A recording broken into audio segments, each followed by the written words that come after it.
Hello and welcome to another edition of the How to Grow Your E-commerce Business podcast. I'm here as ever with my partner in crime, Tom. Hello. And today we are going to talk about Amazon suspensions and policy violations and how to avoid them. So Tom, what are we talking about when we're talking about these things? Well, this is really about what happens when it goes wrong on Amazon. And if you sell on Amazon for any length of time longer than about 5 minutes, something's going to go wrong. And some of these things go wrong at the level of a product, and some of these things go wrong at the level of an account. And obviously that is somewhat more serious. So we're going to talk about some of the things that can go wrong, because the range of things that can go wrong is huge. We'll talk about some of the more common ones and what you can do about it. Yeah. So I think the longer you sell on Amazon, the chances of something going wrong tend towards 1. I think it's pretty inevitable that you'll list something and there'll be some sort of actual or perceived problem with it, and your account will get suspended or in some way compromised, and you're going to have to deal with it.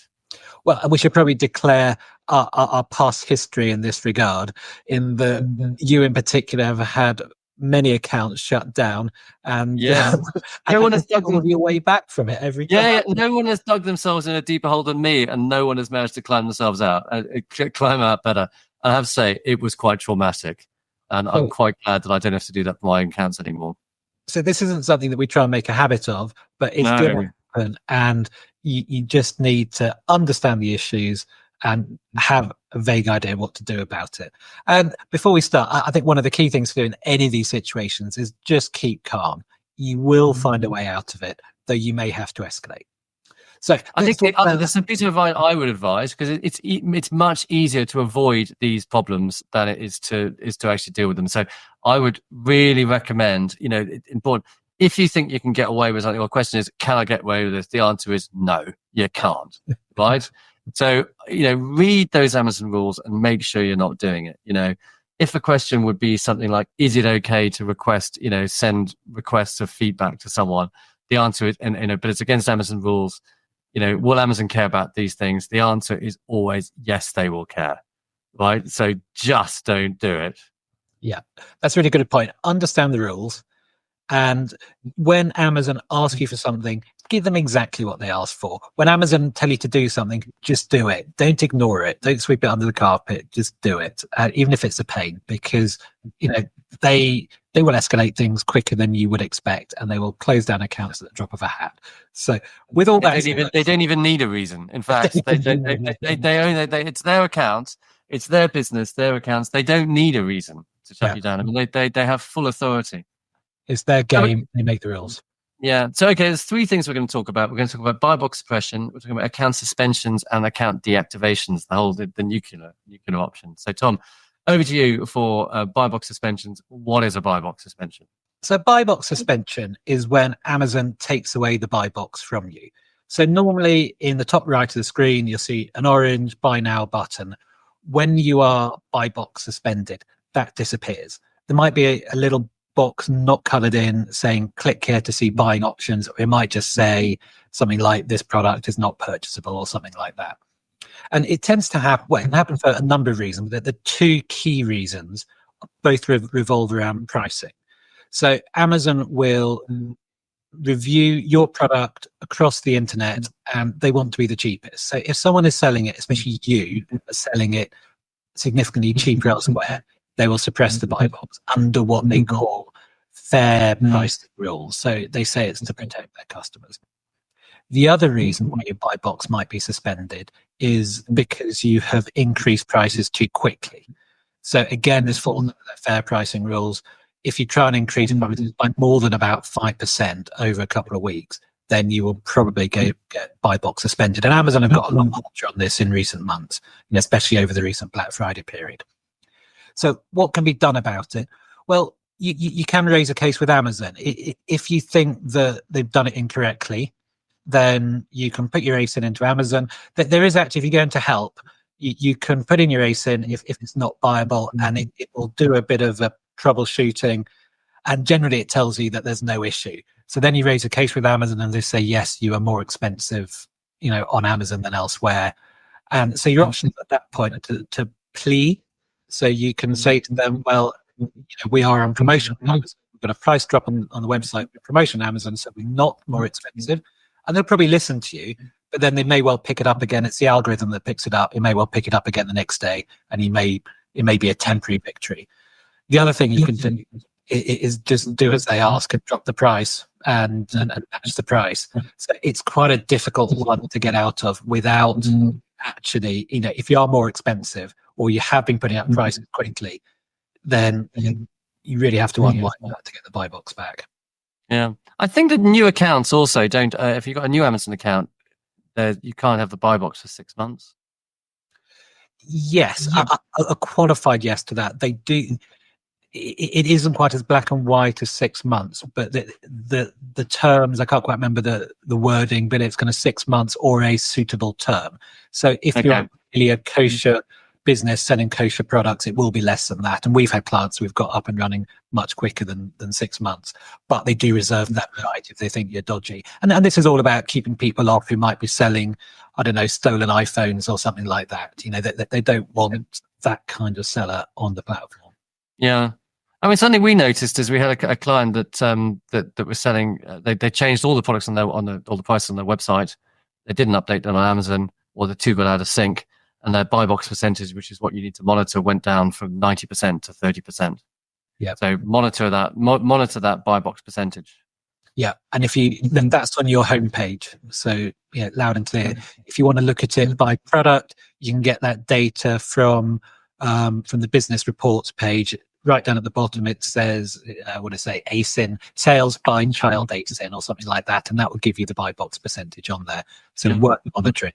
I mean, it might be because someone else is selling against the same listing. That's obviously another reason for your buy box to go down. But if there are no other sellers, then it's because Amazon is suppressing it. There's other reasons. If, especially in the States where it's a big country and it's covered by different fulfillment centers, if they've only got your product in one fulfillment center, you might be buy box suppressed in other bits of the country. There's a limit to what you can do about that other than raise a case and ship more stock up. But there we go. That's buy box. Okay, so let's talk about. So I'm going to talk about Amazon policy violations and suspensions, which is that's either there's so many more of these than there used to be. It used to be that if you had one example of a suspension would be if your order defect rate. So that's the sum of your negative feedback, your A to Z claims and chargebacks with each order only counted once. If that went over 1%, then you could get your account suspended. And under those circumstances, they would make you write a plan of action explaining why, how you're not going to do this again, and hopefully get your account unsuspended. Now, there's loads of different ways. Now, Amazon is forever just adding new metrics, and it's very hard to know which ones are important, which ones aren't, because they don't tell you. I mean, the ones that I think are really serious, you've got your policy violations. I think things like if you've got some sort of, food and drink or a violation or some sort of trademark violation, that tends to get your account suspended. Also, if you're selling something which is against Amazon's rules. So classic example I've come across is bloody pesticides or things that they think are pesticides in the States. Yeah, in the States, right? Even just saying the word pesticide or just antibacterial is a word that you just got to be very careful about using because they just get upset. Even a lot of things are naturally antibacterial, whatever that means. So yeah, it's. What happens is you. So if you get a suspension or if there's some sort of warning, they'll make you do a plan of action. And the thing that I always think with plans of action is you need to start from a situation of total grovel, right? You need to prostrate yourself in front of Amazon and say it's entirely my fault. Now, I think that a lot of, miss out all the intermediate stages of grovel and just go straight to, just genuflection in front of Amazon.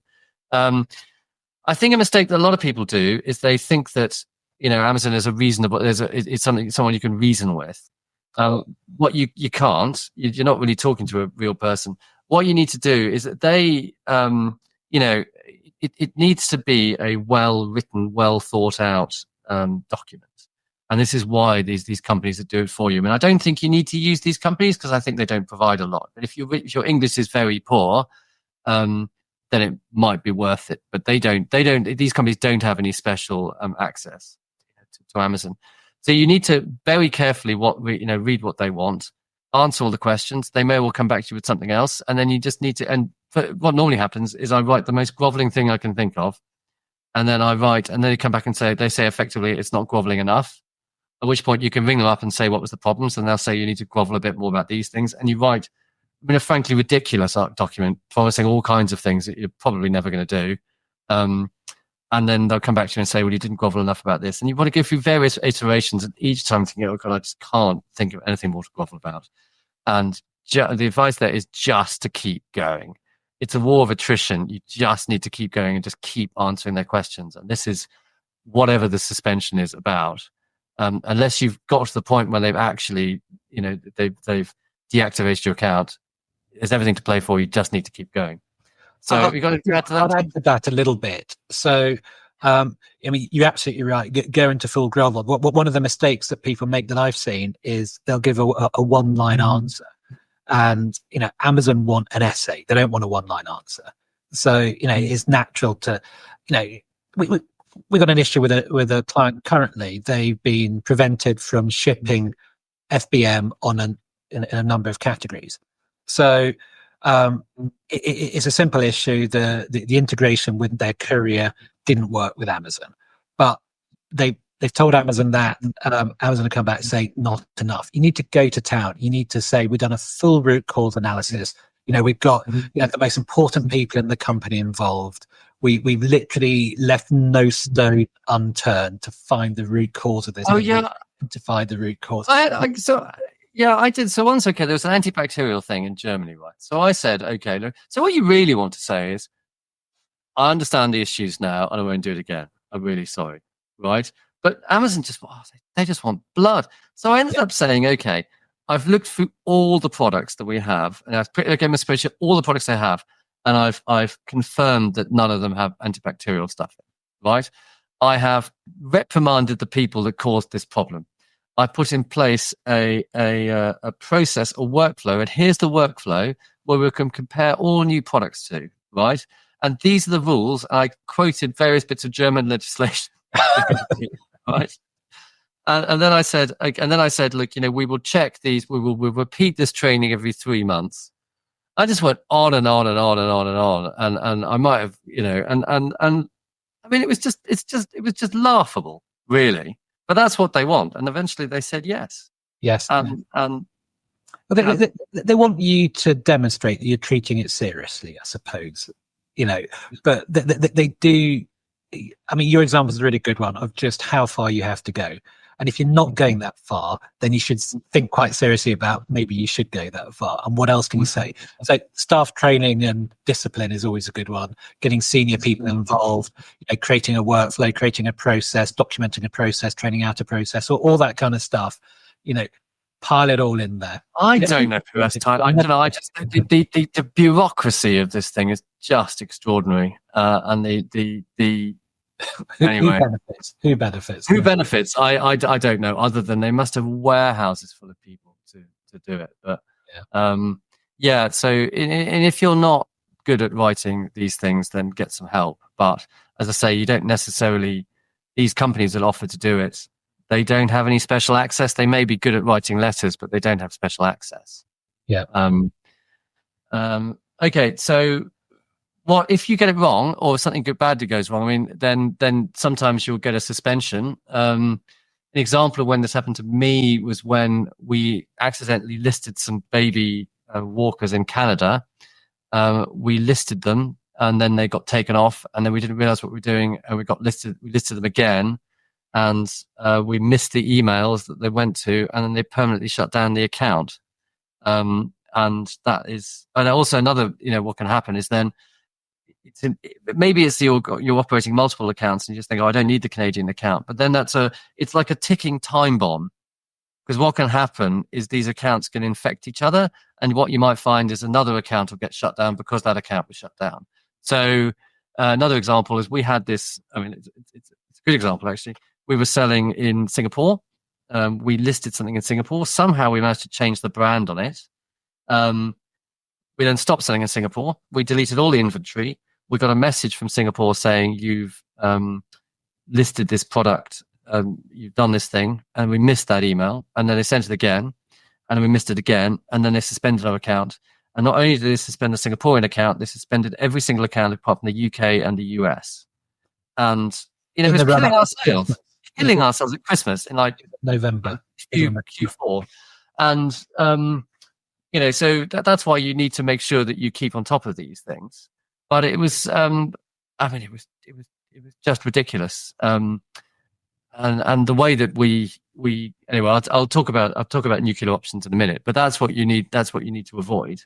You need to just keep on top of all the messages at all times and not let it get to that stage. It's hard, but it's easier said than done, though.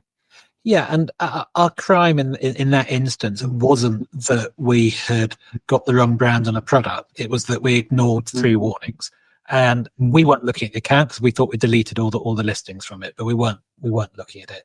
So yeah, so it's similar. Another time actually with the Canadian one, it's because I ignored the ignored the listing and ignored the notification. So it's not so much the thing; it's the ignoring the thing, which they care about, which I really hate. Yeah.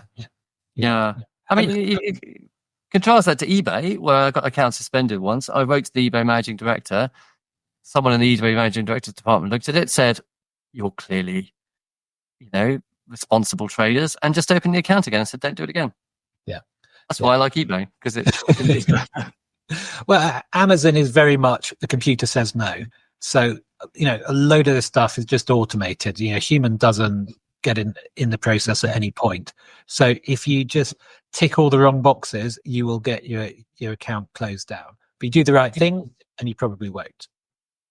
So let's talk about if your account that gets closed down, what do you do? Oh, this is the exciting bit. This is where you can just go to town. Okay, so if they stop answering you, if it's deactivated and they stopped answering you, then you're in trouble, really, and you need to pull out all the stops because you can't go through normal channels, right? So what you can do under those circumstances is contact anyone you know at Amazon. Contact Amazon, try and find some contact Amazon people through LinkedIn. I've also written to my MP because Amazon's really, as a member of parliament in New America, could be, member of Congress or something, because they're really scared of those things in Amazon. Also, I mean, you could do things like, write to the managing director of Amazon. There's, in the UK, it's managing director at amazon.co.uk. So, you just need to pull out all the stops. I mean, I used to have a contact with the Department of Business and Trade in the UK, contacted them as well. And you just keep going. You just keep contacting people until you find someone who can help you, because Amazon's a big company and you just got to find that person who takes pity on you in the organization who can help you. Yeah, so I'd say out of all of that, 2 things to think about in particular. So we found great success when we contacted our MP. And Amazon actually have a department dedicated to answering queries from MPs, which shows how seriously they take it. So do not hesitate to contact your MP, because while your account is shut down, you're losing revenue, and it might be your only stream of revenue. I mean, we would say don't have all your eggs in one basket, sell on the website as well as Amazon, but maybe you can't for whatever reason. So definitely contact your MP. And the other thing is LinkedIn is your friend here, because you can find people by job description. So trawl through LinkedIn. Amazon account managers is what you need. Yeah. It's hard to know what works. Yeah, it was hard to know what works, because at the time I did so many things all at once. So I contacted a whole lot of people on LinkedIn. I contacted all the people I knew in Amazon. I got the contact of the Department of Business and Trade, and I wrote to my MP. So it is hard. The MP, I mean, that was a masterstroke. I think, well, whether that was actually what did it is not clear to me, but it certainly didn't hurt. I think it helped. I really think it helped. Yeah, because they were very nice to me as well. I really enjoyed that. And you didn't even have to deliver any influence. Well, it's when I rang them up and I said, well, what I did is I wrote a letter, and I rang them up and I wrote them a letter and I said, could you send this? I'd love, in a spot of bother, I need you to help me with this. I've written a letter. I'd like you to write to Amazon about this case. To make it easier for you, I've written a letter. And I offered, because they're always in local MP in where I live in the UK, they're always trying to get people to deliver leaflets and the like. And I was like, I will deliver. Tell me how many leaflets you want me to deliver. I'm going to make it. I'm yours. Just, be gentle with me. And they said, no, it's fine. We'll just do it for you. So Yes. Anyway, Tom, so what can people do to avoid having problems in the first place? Well, we've touched on some of this, but it is absolutely making sure that you keep your account as slick as can be. So monitor your metrics, check all your performance notifications, deal with policy violations, just do the housekeeping on the account. And the more products you have, the harder that's going to be, but you just have to do it. And if you have issues with a problem, maybe even think about voluntarily delisting it from Amazon. So yeah, there's certain things. I mean, it's certainly, if you're not the because Amazon's much more of a kind of direct to consumer marketplace. What I mean by that is, it's really about people, brands selling their own products. It's not so much about retailers. So what I was finding, because when I was running a company, I was selling other people's products, and if there was a problem with that product, then they blame it on you, even if you didn't make it. So I mean, I think even these days, I mean, people who make their own products and have their own brand have issues, because I mean, I think Amazon's got better at it, but it used to be very easy just to accuse someone of stealing your IP, even if they hadn't. yeah, But I think you have to give reasons these days. yeah. And they will kind of have their latest drive. So currently, there's a couple of things that are going on. So country of origin, that they want every product of a country of origin. Just give it to them. Just do it. Similarly in Europe, there's I'm going to get the initials run around GPRS regulations. Just give them what they ask for, even though they don't really tell you exactly what they're asking for. Give them something and just play ball with them. Always works better. Yeah, I think you need to. I think you need to really read the Amazon regulations around products and make sure you understand what you can't do. So examples of things you can't do: they don't want you to contact customers directly, right? Yeah. And if they find you doing that, so you're not supposed to contact customers directly. Don't do it. You're not supposed. They want you to keep within your performance metrics. They obviously, you shouldn't be selling products that are against their rules. Any of these things will eventually come and bite you in the arse. I mean, having multiple accounts, that is a bad idea. What else? Obviously things like selling fakes, etc. I mean, you just will get bitten in the arse one of these days. Yeah, and too many, policy violations, too many issues, especially when you don't address it, it all leads there in the end, and they do have a kind of a 3 strikes and they're out. And I would say the thing to think about is, ignoring a small thing against the possibility, stroke likelihood of having your whole account shut down. Just deal with it. Just sort it out before it gets there. Okay, so reasons that I've had accounts suspended, right? So it would be performance. So the negative feedback rate going over 1%. So what I did in those circumstances, the first thing to do is to contact the people that left you the negative feedback and try and get to change it. And at which point you have to say, you can't say things like, "I'll give you your money back."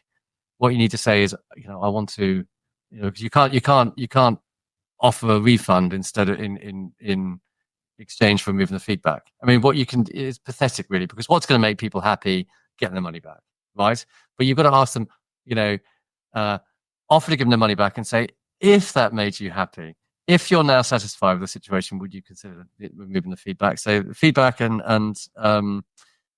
also, I mean, had trademark violations. I think there was a problem with that because there was a company that we were selling a product, and there was a trademark violation on the product. And because we were selling it, not that we were the manufacturer, we got involved. And I contacted the person who, because when you get a violation, you see the company that made the violation. You can contact them directly and say, "Please remove it." And sometimes they will. That's another thing to happen to me. Multiple accounts. I just got in so much trouble over multiple accounts once. It was entirely my own fault. But then what happened with that is it was all shut down. I worked out what the problem was, because there was lots of different accounts involved. I worked out what the problem was, and then I went onto LinkedIn. I found someone who got that account reopened, which opened some other accounts, and then I just worked through until I fixed all the problems. I had a problem with something which was antibacterial, like an antibacterial wipe, and that was I just wrote endless groveling plans of action until they reopened the account. It was horrible. This problem with the listing in God, I've had a lot of these. The problem with the listing in in Singapore, we wrote lots of plans of action, and then for some reason they decided that they didn't want to. They just rejected all of them. Yeah. At which point, as we said, wrote to the MP, contacted people on LinkedIn, any contacts I had on Amazon and Department of International Trade, contacted all those people in one go, and we managed to get it fixed in a week. Well, the first time I fixed this thing, it took me nearly a year. The second time, it took me a week. I'd worked out the plan and what to do. I think that's a lot. We've had people with problems with their. Yeah. Also, when you do applications, you need to make any information you give them. The information needs to add up. So when the problem companies have when they're getting their accounts verified, is that the documentation they give doesn't match up with it doesn't all match up. So the addresses might be different. Be really careful with that. Yeah. It's exhausting, isn't it? It is. But despite all that, we're good at Amazon, and although what's closed down, we have many, many more that don't. You know what? Every time it happens, I can't. This is it. This is the time that I fail, and so far, I've always succeeded. I think this is the time that I fail at it. We haven't had one for a while, so let's keep it. Yeah, no, but I'm just thinking this is the time that I'm going to fail. I can't. This is impossible. Anyway, Tom, what's inspired you this week? Well, in a way, I think there is a link to what we've just been talking about. So hopefully you won't think me too pretentious, Trevor, but I'm currently reading... That's not true. That I'd never think that.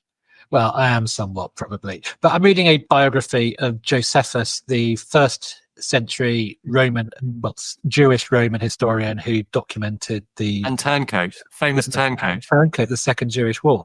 But there's a famous scene in which he was commanding a besieged... he was a Jewish commander commanding a fortress which the Romans were besieging, and after several months the Romans broke in, and he was hiding in a cave with about 40 other men, and he suggested that they surrender to the Romans, and all the other Jews said, no, we would rather die than surrender to the Romans. So he organized, and this is how you can escape from a tight spot, and this is the the correlation of what we've just been talking about. He kind of essentially organized a suicide pact where they, nominated one guy who then killed his friend, and then nominated another one who killed the one who just done the killing. And it turned out that he worked it so that there was only him and one other guy left. And he turned to this other guy and kind of said, we don't really want to kill ourselves, do we? Let's go and surrender. So he surrendered and then joined the Roman side and escaped with his life. So perhaps not totally admirable. So for the Romans, read Amazon, and for I don't know, what's Josephus read? That's an analogy that I'm leaning towards. But really, it's a tenuous analogy, but I like it. What about you, Trevor? What's inspired? I saw Vampire Weekend last night. Who were great. I mean, they're a band if you're my age. Who gives a fuck about an Oxford comma, after all? Is that right to some of their work? It's a song called Oxford comma. An Oxford comma is a comma before an and, I think. Yes, it's comma and. Yes, it's pointless. Who gives a fuck? Until next week, Tom. Until next week, been a pleasure. Bye. Bye.